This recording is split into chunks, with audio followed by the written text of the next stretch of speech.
inspiration, our focus tends to be solely on those who are at the peak of their careers. While their journeys and accomplishments are undeniably inspiring, I think there's a certain power in the untold stories of everyday working women. It's in their day-to-day struggles that we find relatability, the raw magic that fuels our shared journey. These women, while still crafting their paths to extraordinary heights, unfold tales of strength and resilience that are not only relatable but also inspiring. Hi, I'm Pooja Setia and I welcome you to the first episode of this limited podcast series, Beyond the Spotlight. Beyond the Spotlight aims to engage with working women across varied fields, individuals much like you and I, and celebrate their journeys. Through this platform, we aim to unravel the challenges, opportunities, and stereotypes associated with different lines of work, as well as touch upon some sensitive topics along the way. The goal? Well, to foster a sense of connection and community and understanding that in pursuit of our goals, we are not alone. We want to reassure working women everywhere that their journey, regardless of its current phase, is part of a story of collective strength and perseverance. For the first episode, I have the pleasure of sitting down with Arundhati, who is the founder of a coaching firm called RATI. Arundhati has over 12 years of experience. However, about 2 years ago, she decided to venture onto a new path, something that resonates truly with a sense of passion and purpose. She is an alumnus of SP Jain Mumbai and is somebody that I've known in one of my previous jobs. Hi Arundhati and welcome to the show. Hi Pooja, thank you so much for having me. I'm so grateful that you're doing this. As a coach also, I know there are so many stories that need to be told and so many women have so much to share. So I applaud you that you're starting this and I'm so grateful that you thought of me for the first episode. So happy to be here. And I'm so grateful to you for saying yes to me. She was the first person I reached out to and her instant response was yes. So thank you so much for taking that leap of faith. I really appreciate that. So Arundhati, let's get on to the questions. The first question is of course for the benefit of our viewers because this is something that I think you and I spoke about offline. What does the name RATI mean? I know there are a lot of people out there who think it's Rathi. So Rathi is the charioteer. So the Hindi word Rathi, Rath ka Rathi. For me, coaching, so it represents coaching symbolically. Like say when you're traveling by Uber, maps can show you 4-5 different sort of options, Uber, Ola, whichever cab you take. But it's up to you to choose the route, right? And that's what even coaching does. As a coach, I help open up those options, but it is for the coachee to follow. So it's basically like being your driver, metaphorical driver, Rathi, being there till your destination, which is your goal, and making it faster, making it better, making it more convenient for you. So that's what Rathi means, Rath ka Rathi. Yeah. So basically, you're not guiding them on what to do, but you basically lay out all their options in front of them, and then you give them the freedom to choose. Yes. Correct. So can you tell me your top 3 highlights, achievements in your journey so far? They could be academic, related to your job, or your experience as a solopreneur, something that you continue to wear as a badge of honor. Top 3. Yeah. Top 3. Okay. Okay. So let me pick things that have stayed with me through my life in terms of things that I think made a difference to me as a person also. I love to dance. So at the age of 16, 17, I got the opportunity to represent India in folk dance. So that's one big thing for me. The second thing is, while I started working and, did my job the way it was meant to be done and all excited about it, the one thing that Hindustan Times helped me tick off is I co-anchored the most stylish, HT Cafe's most stylish awards. I think it was the 2nd or 3rd year with Manish Paul. So it was full body, glitz and glam. And third would be, actually third I pick up like a career bit because that experience shaped a lot of my learning, how I viewed how to deliver a project and all of that. So I worked on this 9-month-long project, which was one of, I think, the largest corporate health check drives ever done in the country. It was a 9-month-long project and took all the strength we had as a team to pull that through. And I have one more to add. The first one, because we're thinking of and it's a very recent one, is I got the opportunity to be in an ad. So there's one more thing on my bucket list now. So I think I'd be these 3 and this now 4th one. Yeah, I think I did mention it to you. It was because of this ad that I thought of reaching out to you. One fine day, when I was just thinking about it and I was browsing through LinkedIn, your ad popped up. So that's when, I went to your LinkedIn page and saw that, you've started your own firm, and I thought, why not? Let's go ahead and ask if she's interested. And you did agree. And here we are, Arundhatis, by the way, traveled all the way from Mumbai, and we're sitting here at my place in Gurgaon. So once again, thank you so much. Arundhati, I think I can say this with confidence that you've been a high flyer throughout your journey, be it in school, college, your admission in SPGen, and then, experiences thereafter. And when you decided to make this transition, you were clearly at the peak of your career at that point in time. So I think what I want to know, and of course, I think our audience also wants to know, is what inspired you to make this move? So pivoting at the peak, is going to be the theme of this episode. So was there something that pushed you into taking this decision, or is this something that you've been meaning to do all along? So I think there wasn't one point. Like, it was a culmination of many small things that have happened through the career. So one thing, Pooja, for me as a person is, if I'm working on something, and especially something like work where you have to spend a whole day at it, I have to enjoy it. Yeah. And I have to find purpose in it. True. Like, it has to be meaningful to me, and that's me. And okay, every day you can't enjoy your work, but at least overall you enjoy work. Like, I would want to enjoy my work. And when I stop enjoying it, that's when I start thinking of, now what do I do? Yeah. And that's, I think, what happened even here. I kept thinking of what more can I do? Because I was at lead positions at a young age, I was leading teams and all of that. But I kept asking, what else? What more? And then I started learning how to be a coach, and then eventually thought that yes, it's the right time to at least take this leap of faith and sort of try it out. And it's been a natural fit with my personality also. So I think that's what happened. It was a natural transition for me. Yeah. And so one fun anecdote on enjoying, and I stopped doing something that I don't enjoy, and I'm aware that it's a privilege. I know it's a luxury to have. Way back then, I just started working 2 years into my career, and again I was questioning, okay, now what else, and this and that. So I took a break, traveled for 2 months, backpacked around Europe, came back broke, and then rejoined the workforce. Even then I was thinking, should I study more, should I travel, should I work? But then when I realized what I wanted to do, I got back. So that's me. No, I think you touched upon something very important, which is that you have to identify what are the top 2 or 3 things that you want out of your life or career for that matter. And if you're getting that at a certain workplace on most days, because it's not possible to get it on all days, you should continue, right? Otherwise, I think it's time to make a transition. So the next question is something that I'm personally interested in knowing the answer to, because coaching is something that I've been interested in.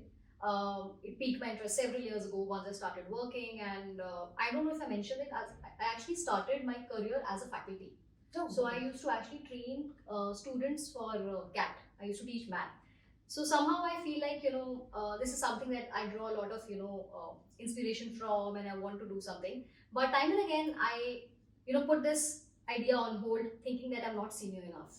Because the common misconception is the more senior you are, the more seriously people will take you.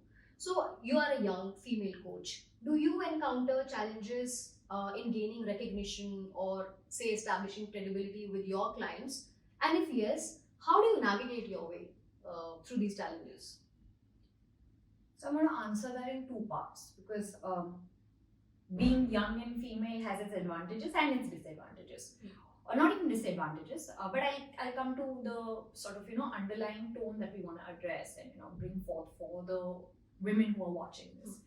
The very first one is, Pooja, for the most part of my life I've been the youngest wherever I've been. At SPGen also, I think I was probably one of the youngest folks there. When I joined the workforce, I was youngest in my team. I started leading teams at a young age.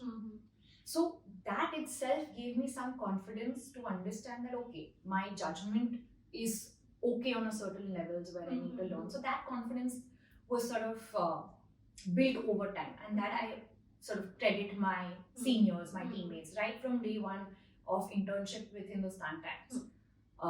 What I said was taken seriously. It wasn't that, oh, she's an intern, she's a fresher. won't have anything to contribute or meaningful to say. And I'm fortunate enough. Yeah. So seniors, team members, everybody looked at what was coming out of my mouth as ideas and initiatives, suggestions, etc. So one, that led to the fact that it gave me some confidence to hold my own when there are seniors around. Yeah. I knew I made sense. The other bit, yes, of course. Like I've been in a client-facing role while I've had my team supporting me and people around me supporting me. Of course, establishing credibility with clients at times has been an issue. And they're looking at you like, oh, are you the one who's going to be the lead on the project? Are you sure there's no one else? They don't say it out loud, but you can make that up. So I think it's about sort of getting there with the clients where they know that you know your work. On a fun note, like I'm sitting in a sari. So if I have to sort of create the optics or the perception that, you know what, I have gravitas and I know what I'm saying. I wear a sari, I wear specs, I know color my hair. The red is because I like it. It's not hiding my grays.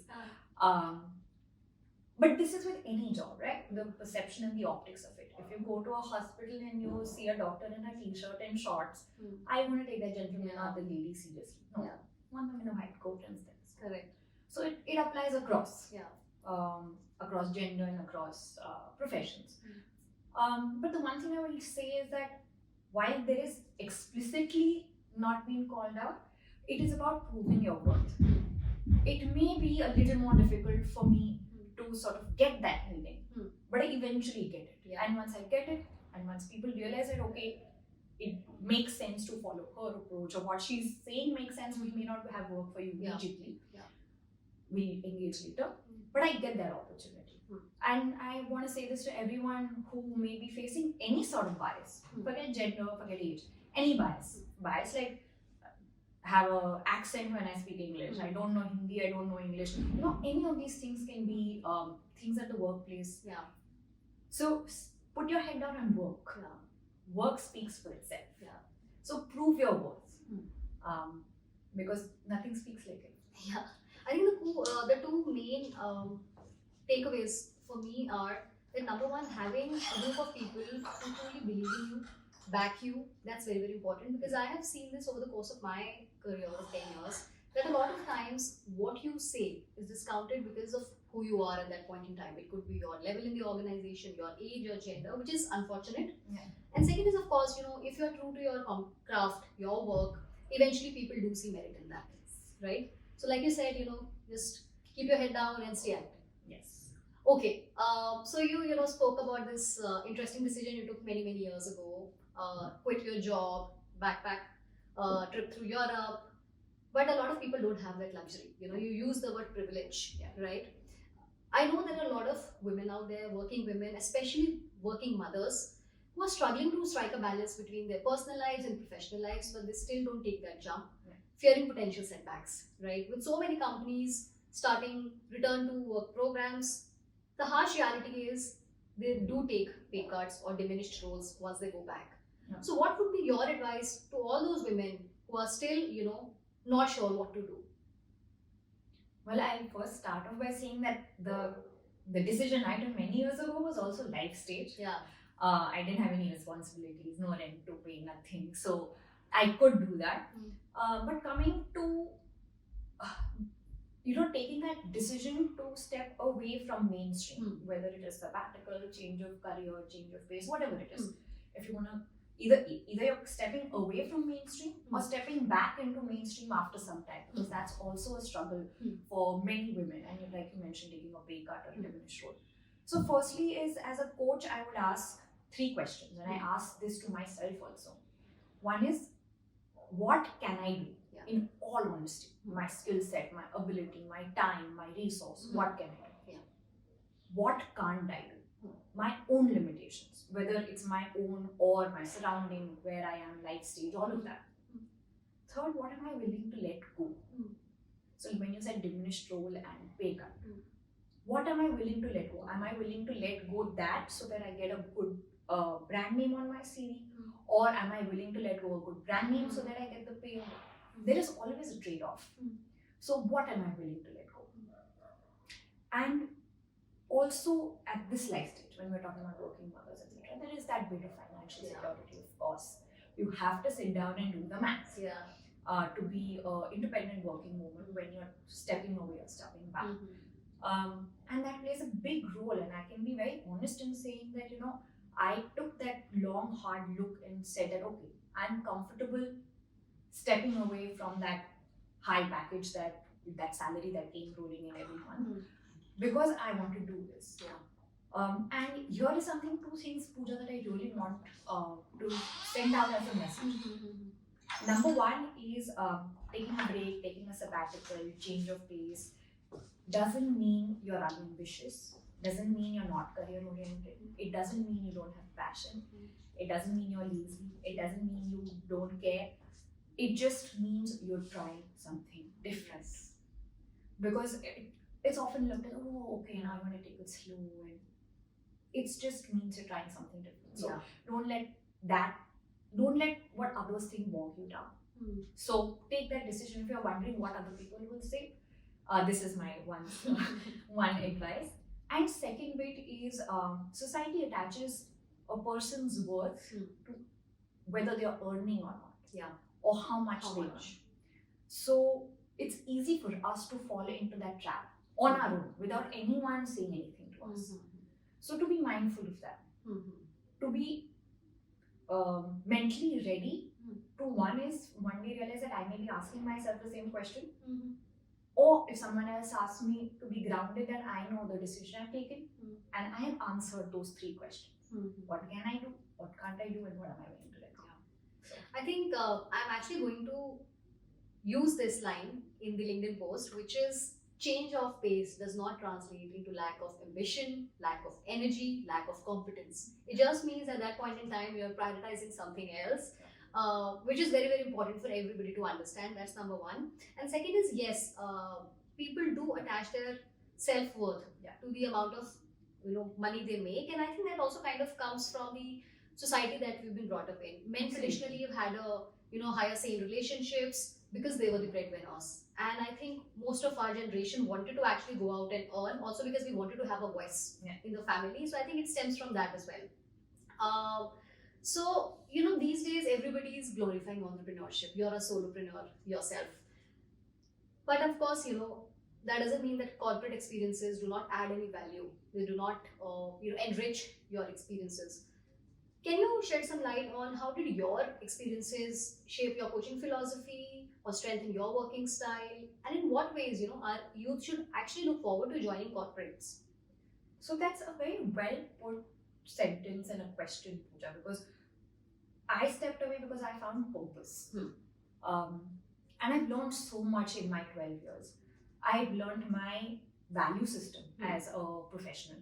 What are my ethics? What are my boundaries? What do I value in a person?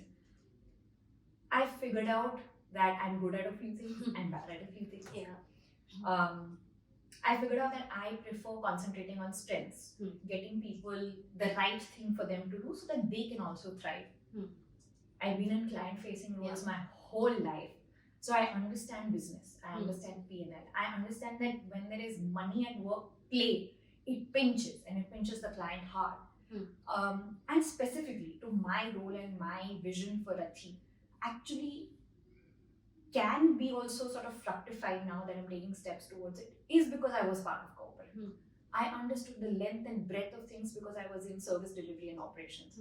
So I had to go into the depth of the back-end delivery. I had to see how situation A affects situation B, how decision 1 affects decision 2 and its outcome. So I'm very grateful for that experience because now it translates as I get what my client in a healthcare sector is saying when they say something. All great coaches adapt quickly. But the sector knowledge, and given how the sector is in our country, I think that sector knowledge gives me the confidence to at least put forth my point in a succinct manner or in a coherent manner to the other person. So I would recommend the grind. Learn, go. Best way to expose yourself to multiple situations and people, and figure out your own self in that process. I do agree exposure learning about discipline, routine, Yeah. all of that is important. It's great, it's vital. But I think one of the biggest things that I learned personally was people management or stakeholder management. Yeah. Unfortunately, in our education system, they don't focus on these skills, which I think perhaps is the most important factor in your success, right? Absolutely. Competence can only take you so far. It's your ability to see or find strength in other people is what decides, how much further you'll go. So that for me, I think, was the biggest learning. So moving on, everybody these days is talking about AI, artificial intelligence, technology, and every industry is running to integrate technology into their style of work. So how do you stay relevant in a profession which focuses on people and not on technology? That's a very interesting point, and I'm saying interesting because just a couple of days ago, came across, and these are of course US-based firms, where there are AI bots who can be your coaches. There are human coaches, and now there are AI bots as well. Of course, they are being trained by human coaches. But specifically for me, and the relevance is the fact that the sector that I want to operate in, healthcare, human intervention will be there. Even if there's robotic surgery and a robot does the surgery, you will need a person to do things in terms of train the robot, or let me take a simpler example in terms of if anyone enters a hospital, अभी कोई hospital अपनी मर्जी से तो नहीं जाता है, आप जाते हो because there is something. Right from how the receptionist greets you to the nurse or the doctor, the way they talk to you. जैसे अगर, and this happens with me also, that if I see कि nurse का चेहरा पूरा उखड़ा सा है, I'm like, अरे यार जोर से ना चुबा दे needle. I know. But if they're smiling in their eyes, even if you're scared of needles and they calm you down, you feel better about it. So it's the human connection, and that's where I think the relevance still remains. Like, technology is an enabler now, and it will continue to be. AI will come in, but like you mentioned, people management, and let's talk about, because the sector is getting more consolidated, they're getting more organized. Beyond a certain level, mid management ke upar, it's all about people management. Yes, the CEO has daily tasks to do and things to do, important decisions to take. But a lot of it is managing people, managing upwards, managing downwards.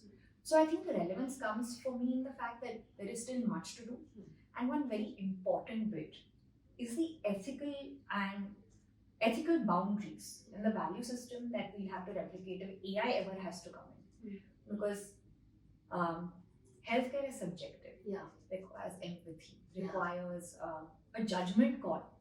Something that a machine and robot cannot take at times, but a human can take because of the ability to judge. So while technology is a must, it's a game changer, it will help people get access. But I think my profession right now for the next few years at least, safe. No, I do agree with you, because medicine is one profession where it's not all black and white. And the person being treated, he has to or she has to believe in the person or the doctor, right? So वहाँ पे एक element of faith आ जाता है, which is very, very important. And therein, a coach can really help you hone your skills. So the next question I want to understand is, I know you're doing very well as a solopreneur, but there are certain challenges, right?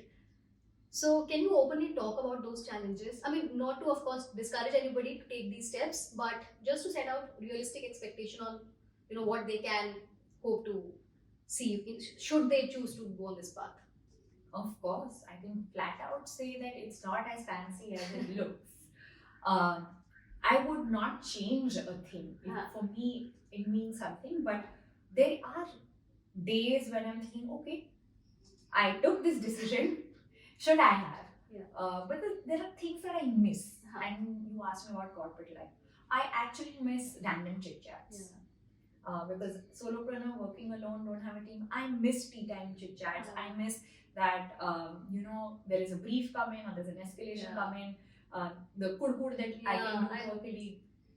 I talk a lot. I talk to my clients. I have that, but I miss a team. I miss that energy with it. I'm sure you sort of get that vibe. And the other bit actually, which I'll be very, very frank and open about, when I was employed, Like, I want to do something where I can manage my hours and it's my time and I will do this and I will do that. There are days where I miss the routine. Like, उठो 9 बजे calendar में ये meeting है, 9:30 do this, 10 do this. There days I'm like, यार, someone could just give me a routine for the day. And that happens.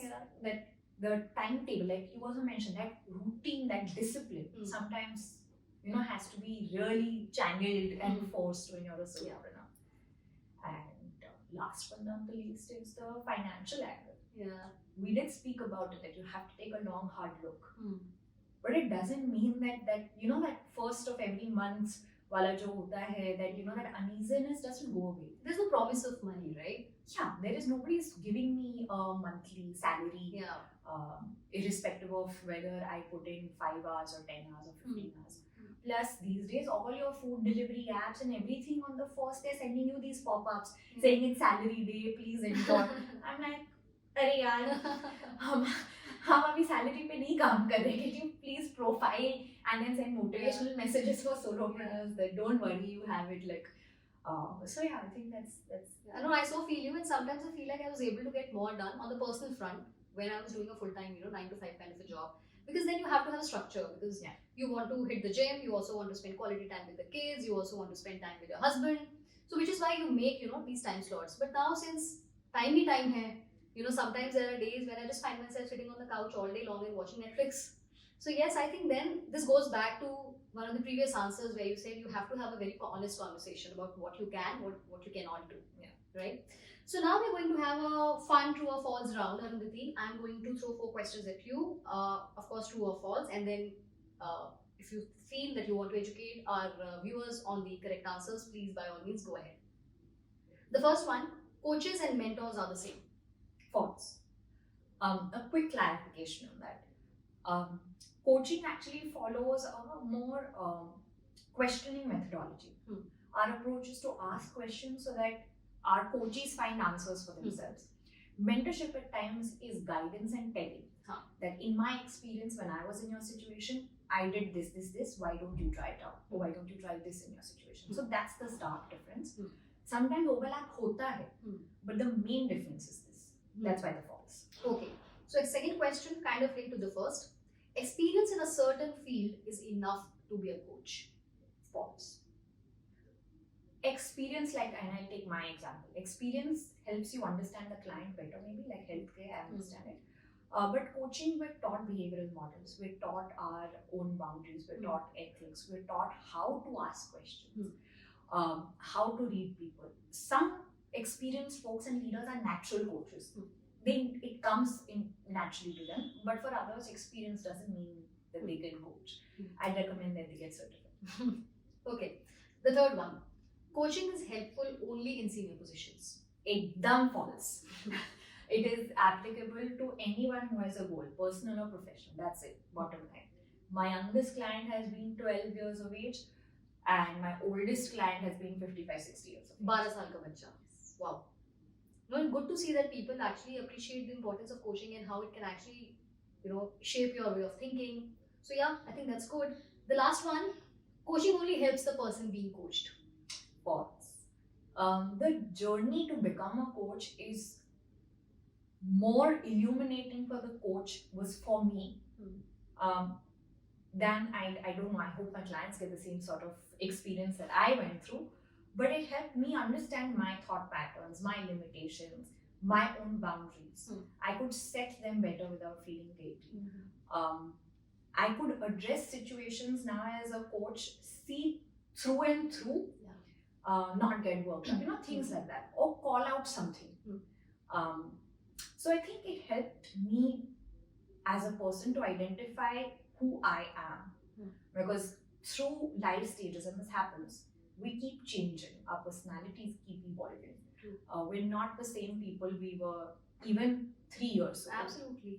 And I think that's where being a coach and that journey helps. I coach myself. Like the days I need a timetable, I coach myself. So it's as transformative for the coach as well. Yeah. So the last one, Arundhati, is what advice would you give to somebody who's exploring coaching as their profession? Advice. Firstly, it's not a conversation. It's not ki chalo, it's a chit chat. It is more meaningful. Yeah. It has more depth. So be ready for that. It can leave you as the coach also unsettled at times. So it's not just a conversation. I'm good with people and that's why I can be a coach is something that you need to re-evaluate as a stance if you want to do that. Second is you have to be truly invested in another person's success. The passion for it. Third, get certified. Learn from institutes, get your certification. It'll help back you up and it'll also help credentialing. It'll help the fact that you're accountable, clients are more at ease. And the last bit, and I did mention it, that you have to be fully invested. The reason I also say third point is get certified is because as a coach, you are inviting your coachee to lay out their lives in front of you. And that even if it is a professional role, like you mentioned, your personal and professional life are not separate. They are all intertwined. So if I'm expecting that my coachee is laying out everything on the table, I have to be mindful that I'm shaping thought process to an extent. And the responsibility that comes with it. So just be mindful and aware of that somebody else's full life is going to be in front of you and how do you deal with it responsibly. Yes, I think it's a very serious profession, a very responsible one, like you said, because your coachee is actually laying out his or her vulnerabilities in front of you. They're laying out their entire life story. So you have to be, of course, very responsible, ethical, and take complete ownership for that person's growth. So I think with that, we come to the end of this discussion. Thank you so much. It was lovely chatting up with you. Very insightful for me. And I'm sure the viewers also found value in this one. If you think this episode helped you in whatsoever, please do like it, repost it, and talk about it to as many working women out there as possible, because extraordinary journeys begin in the most ordinary places. Thank you.